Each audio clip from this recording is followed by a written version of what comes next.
OODAcast, informing your decisions with intelligence, analysis, and insight. Brought to you by the team at OODAloop.com.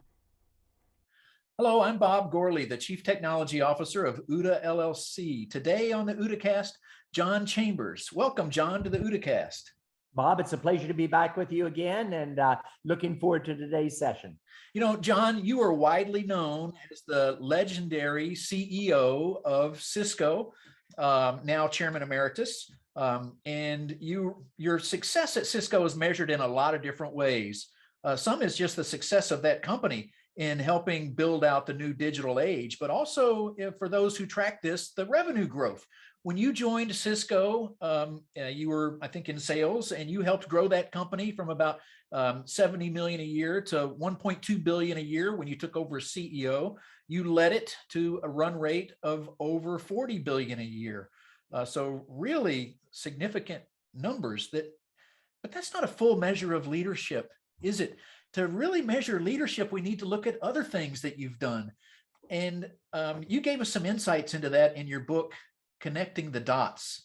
Okay. And I thought maybe if I could ask you some questions of that, it would help shed the light on some of your leadership principles. You said it very well. To the outside world, we often measure it in revenue growth, and from 70 million to 48 billion was a rush, or headcount growth from 400 people to 75,000 people. But the real issue is how we changed outcomes and how the internet changed the way you work, live, learn, and play. And when I said that originally, they said, John, wait a minute, you move zeros and ones around between techies at universities.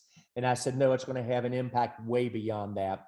And at the same time, culture, which we'll have fun with today, is equally as important. And I was proud that we were the highest market evaluation at a point in time in the whole world, which said financial success very good. And we made 10,000 millionaires among our employees. But we also won almost every corporate citizenship, corporate social responsibility, working with government, et cetera, in the world environment, way before it was, quote, the thing to do. And we won it from Democrats and Republicans. We ran it from democracies and dictatorships around the world. And so to accomplish that is what I'm most proud of, is the outcome results, but also the culture that we did with our people. Right. Thanks, John. And John, your book, Connecting the Dots, by the way, I love that title because as a technologist, it made me think, oh, he's from Cisco, connecting the dots. This is obviously about routers and switches and how to make the data go. But no, it was really about connecting different kind of dots. It was a book about leadership and how leaders need to connect teams and customers and producers to get to outcomes. Did I get that about right? Yeah, you did. And really connecting the dots was about being able to do pattern recognition. And as you connect those dots, being able to predict the most likely outcome or the opportunity or the challenge in front of you. And the networks are way more than zeros and ones moving around. It's about people, it's about ecosystem, it's about society, and it's about economic outcomes as well as benefits to society outcomes. So I think you nailed it pretty accurate in terms of what it really means. Right. Let me tell you another thing I liked about your book is there's a foundational story in there, and it talks about you going to school and some of your first positions. But there's something I was wondering about your early days. You worked at IBM and Wang. By the way, I remember the Wangs. Great device. They were on my desk in my Intel center in my youth. But I was wondering, you succeeded in sales early on. And that's something hard for people to do. I've always thought technology sales is perhaps the hardest function out there. Do you feel like that's something that is an inherent trait, something you have inside you or something you're taught and learned? I think it's the combination of the two, Bob. Looking back in hindsight, I've always enjoyed building great teams and then selling the output of those teams, whether it was in intramural sports in college or moving into business. How do you really position your product in a way that meets your customer needs? And I've always focused on the customers. What I didn't anticipate, Bob, that may be a surprise to your viewers, is I never really loved technology. It was interesting, but and it was just a thing over to the side, if you will. And after 9.5 years of college, multiple degrees, I was headed to Wall Street and big companies, M&A type of activity. And Buddy asked me to come and interview at IBM. And he was in sales there. And I said, Steve, I didn't go to school for 9.5 years to go into sales. I have tremendous respect for what you've done, but I don't really like technology that well. And I wouldn't be interested in the position. He said, John, I get it, but it just makes me look good if you interview, that I can pull the people in to interview. Then it's management's responsibility to get them to sign up or not. And I hesitate. He said, I got 2 tickets to the ball game Saturday night. And I said, I'll be there. And it speaks to keeping an open mind, because what IBM taught me, and a guy by the name of Chris Christie was the branch manager there back when IBM branch managers were the czars.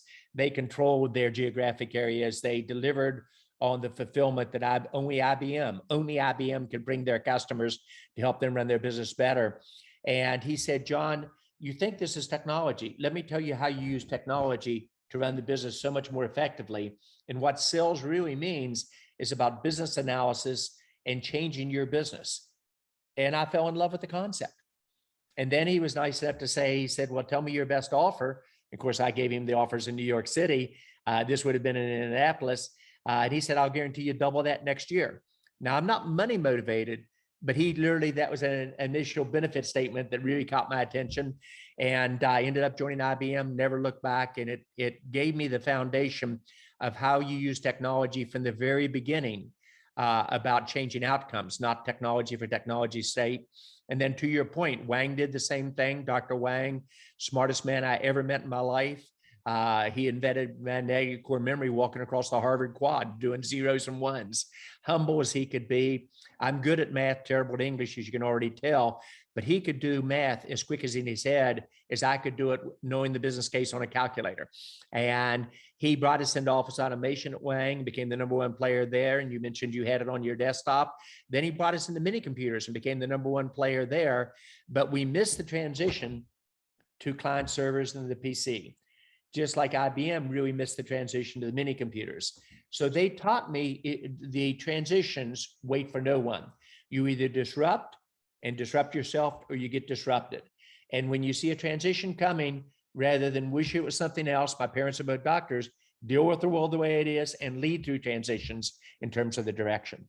Well, you mentioned several things that I observed firsthand about Cisco, and most of the Cisco folks I knew were on your federal team, but Yeah. yearly you would bring many of your people together in vision conferences, and I get to hear directly from you and your leadership team. And one thing that you had a great reputation for, as well as your entire leadership team, was spotting those market transitions. And I always wished I was as good at you in spotting market transitions. Can you give us any advice on how to do that? How do leaders best spot market transitions? Well, first is realize they occur all the time. You've got to listen, and you've got to learn to listen to people in different positions. It often may be one of the techies deep in an organization that sees a transition occurring. And early on for Cisco, when I talked to the customers, they weren't talking about moving around zeros and ones. They were saying, this is going to change the way we communicate. And when I'd go into a Ford or one time, and they talked to me about a new technology, not my traditional routing, but fast Ethernet switching, and how this was a different form of switching. And I didn't understand it, but they explained it to me. And then 2 weeks later, I was at Boeing, again, calling pretty deep in the organization on the technical leaders. And they said, hey, there's this new technology that we're actually fascinated by. And I said, fast Ethernet. And they said, how did you know? And I said, well, I just kind of keep my fingers on the pulse. Now can I have my router order? Because I was asking for a $5 million router order. And they said, only if you acquire this company called Crescendo, which is in fast Ethernet switching. And so it's a long story short that you listen to customers. You are always looking for the next transition. Then when you hear a transition, you bounce it off of other customers that are pretty knowledgeable and say, does this make sense? And is it about to hit the inflection point? So I'm constantly watching for that, either on the technology transition about the internet changing the way you work, live, learn, and play, or cloud changing computing forever. And now as you move to the edge, the role that literally artificial intelligence and 5G, Internet of Things will play at the edge. Then you watch for the business transitions as well around those. So you see the economic changes in 2000, which I got blindsided on. We had grown at over 65% per year, 15,000% increase. If you had bought the stock when we came in to the market and you had stayed with it, 15,000% increase for each dollar you put in. You can do the math on that fairly quickly. But yet the market changed and we didn't adjust. And the 2001 bubble took place. Once I saw that in 2007, when my numbers were suddenly out of line, I didn't keep doing the right thing too long. I said, something's unusual in the finance industry. I said, I think we got a problem coming. And everybody said, well, John, that's just you. And I think you're overreacting and perhaps your stock isn't as good an investment as I thought it was. And that was 8 months ahead of the 2008 major Great Recession. So once you see a pattern, then you adjust to it. Same thing with voice being free.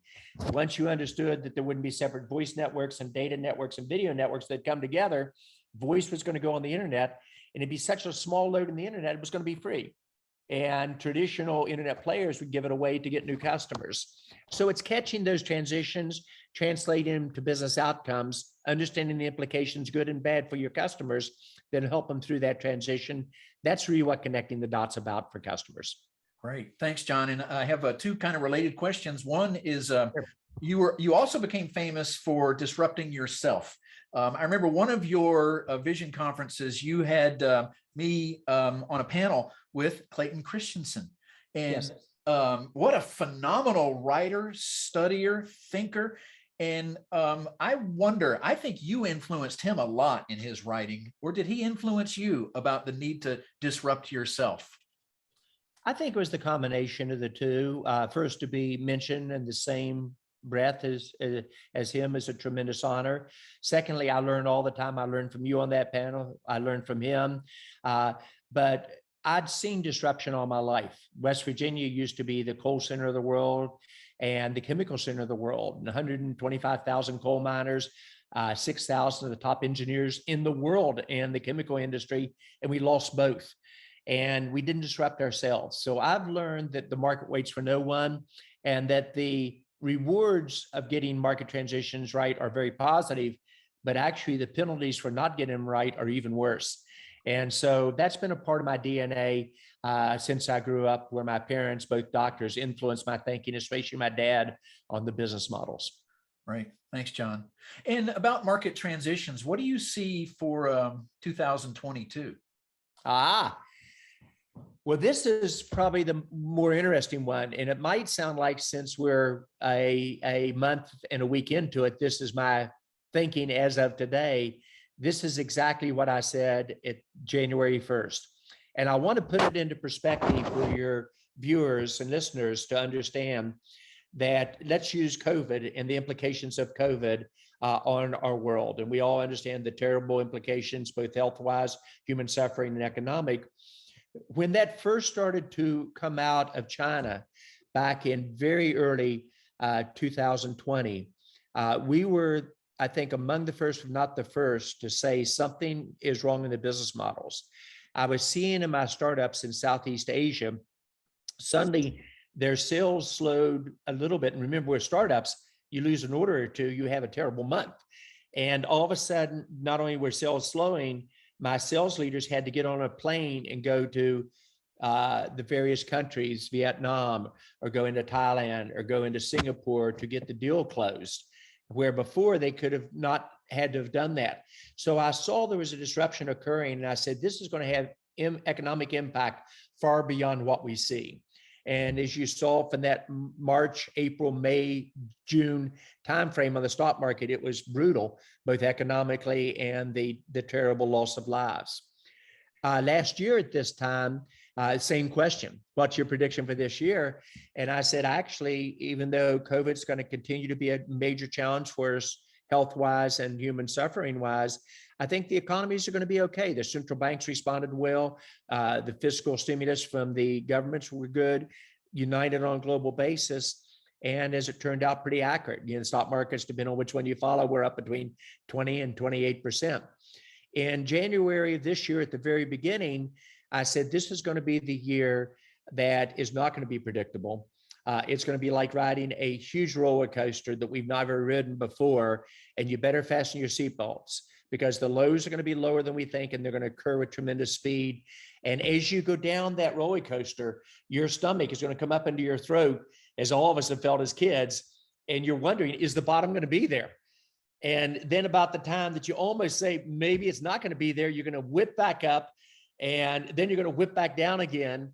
And that's what the year is going to be like. I think it's going to be a roller coaster ride. My own view is probably up slightly by the end of the year, but tremendous ups and downs. And so agility is the watchword for leaders today. And I think you've got to be very agile in your short-term implementation. On your long-term implementation, if your strategy and vision was working before, it will work 3 years from now. So stay focused on where you want to be 3 to 5 years out, which is what I'm doing with my startups. But with all the startups, I'm building agility into both their business plans, adjusting up or down very quickly. And I teased in early January that if you don't have the stomach for this, and if you get queasy easy, this is the year perhaps when you ought to sit on the sidelines or on the curb and watch. And by the third week in January, at the end of the third week, I was thinking maybe I ought to follow my own advice, because boy, that was scary how it occurred. It appears to be leveling out. You don't know for sure now. And a lot depends on what the Fed does effectively or not, and how they deal with inflation, which I think is the top issue facing our country in our world. It isn't the COVID issue, although it's very important.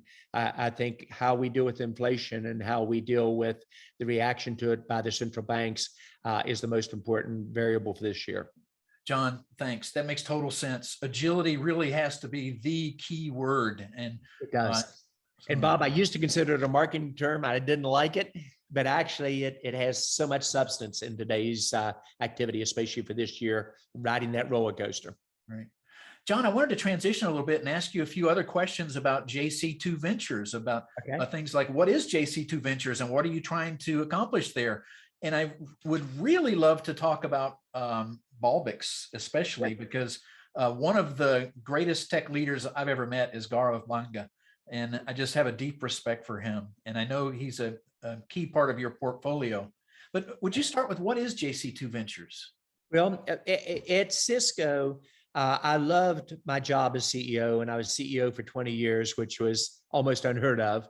And to the point you made earlier, one of my toughest competitors at one point in time said, John, congratulations on the way you reinvent yourself and your company. And very few CEOs know how to do that. And in hindsight, he was right on it. But what I loved most at Cisco was moving into new markets and growth. And I did 180 acquisitions and heavily involved in most all the large ones, and actually did the handshakes on trust, and then told the lawyers to clean it up afterwards, but it don't change the business agreement. So I liked acquisitions, moving into new markets, and using that to move from doing routing into switching into voice into cloud, into the data center, into security, et cetera. And I like creating jobs, and I love growth. And so JC2 is about creating jobs, not just in Silicon Valley, but throughout our country and around the world. And I'm a dreamer, Bob, that's never going to change, but I know how to make dreams come true most of the time. I'm pretty good on execution. And so I set the goal, what I thought was going to be originally 8 companies, maybe 10, now it's 20, to really talk about how do you move into new market transitions? How do you create jobs in those new market transitions? How do you do that across all geographies, in theory, across all 50 states around the world? And then how do you pick a couple examples to really drive it through? Out of the 20 startups that I have, only one has failed. And we have 8 unicorns already. And we have a couple of decacorns hopefully in the making in the not too distant future, which is a pretty good return for an organization of only 4 people and internally funded.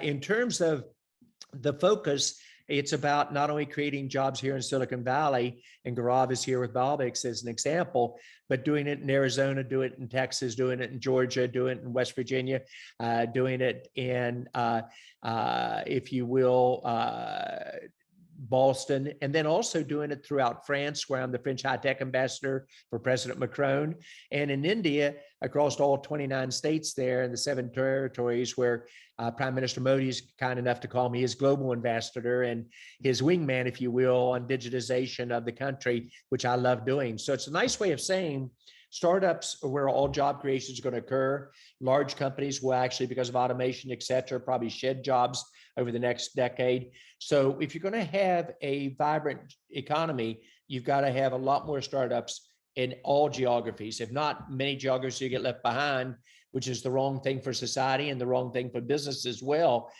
So it's getting that attitude and that confidence to be able to dream what's possible and bring those dreams to execution. And I've seen every movie, Bob.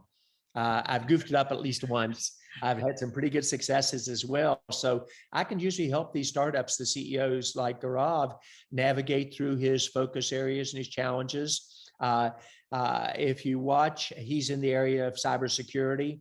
I have 8 companies in cybersecurity. Gaurav has a tremendous tiger by the tail on what he's doing, and his growth the last couple of quarters has really been exciting. He's currently finishing up a fundraising round in that area, which has been very successful, and he differentiates himself.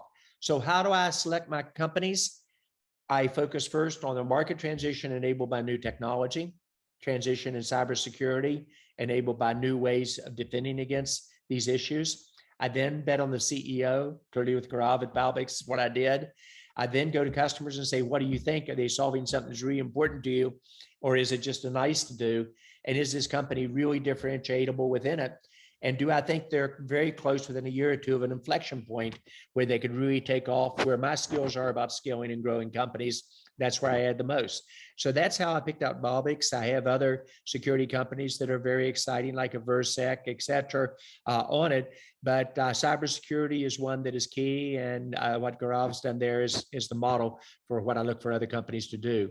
Other areas I'm interested in, artificial intelligence, cloud moving to the edge, if you will, on it, and cybersecurity are my top 3 in terms of the focus areas.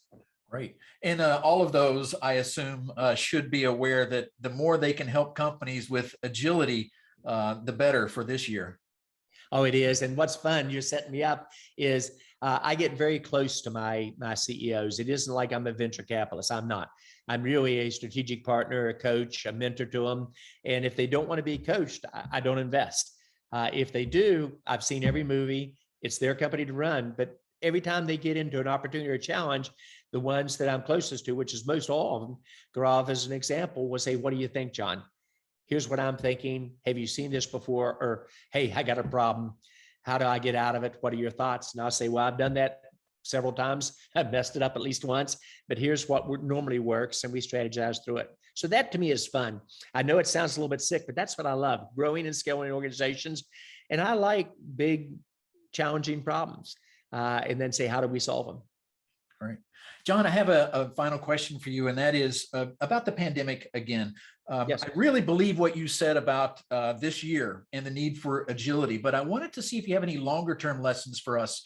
I mean, if you look at the pandemic, one thing that seems clear is companies that were prepared for shock, prepared with more resilience, seem to do better. But preparation takes years, and I'm just wondering, what should companies be preparing for next, long term? Any thoughts on that? Yeah, I think, Bob, you've hit a really important question. I was trained in MBA school at Indiana about you improve your business 3 to 5% a year and you prepare for opportunities for years. You've got to have your strategy and vision has to think 3 to 5 years out, but your ability to adjust is not. You've got to be very agile. You've got to be very flexible. And you deal with the world the way it is, not the way you wish it was. My parents being doctors drilled that into my head very, very strongly. And so as you think about this next year, I think you really want to say, what's the long term that I want to stay focused on? But you control your own destiny. You've got to have the courage to dream, but dream with cautious investments of your funds till you see the opportunity or headcount to really begin to take off. And count on this roller coaster being up and down. Keep that seatbelt fastened.